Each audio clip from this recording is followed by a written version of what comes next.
what did you make of Dangerous? He did about 7 tracks on Dangerous. Yeah, I feel like, okay, so I'll tell you what I feel about Dangerous. Some of Teddy's best production from a standpoint of being, you can tell he was being challenged by Michael with the sonics and different things, right? Yeah.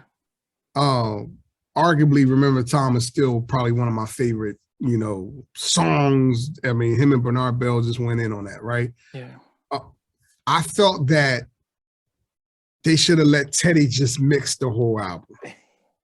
Yeah. Because the mixes, and this is how you know the difference, the mixes of Dangerous and the mixes of Bobby Brown's, which were all done in a similar time frame, right?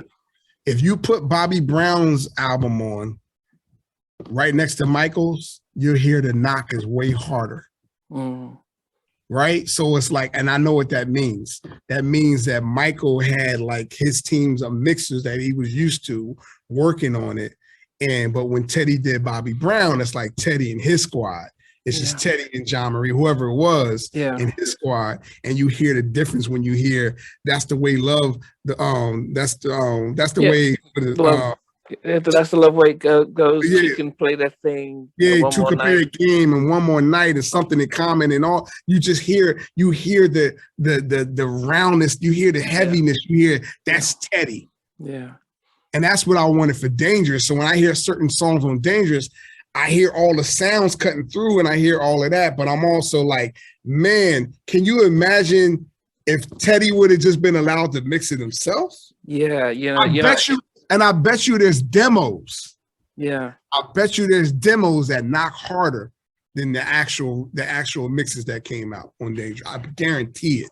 Yeah. I mean, as I said, it had amazing production, but the Bobby album is one of my favorite because it just had so much. And I think speaking to Eric Williams from Blackstreet, he said that when MCA said, listen to this kind of, he was part of the Flex, and Lou Sal Jr. said, look at the production you guys are doing, listen to the Bobby album. And they just like look at the whole production, and Teddy was in his element with that Bobby album. And I think with the Mark album, he didn't have the freedom, as you said, because as I said, I've seen the stuff did it with Guy and stuff. I used to hate playing my music for Teddy. I'll tell you a little quick story.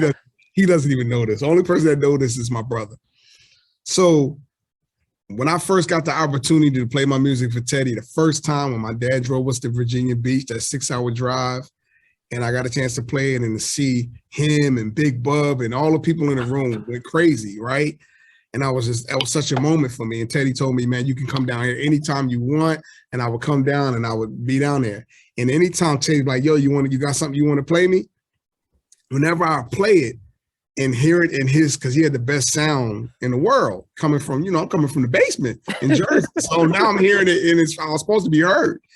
And I'm listening, I'm like, yo, I know I'm listening to my own music in the studio. I'm like, oh, this sounds incredible. And then soon as Teddy pressed play or whatever he was working on after me, oh my gosh, I'll be like, I shouldn't have played that. Like, oh my gosh, because he was on such a different level. Sonically, but I would just be like, oh man, I can't ever play my music first with him.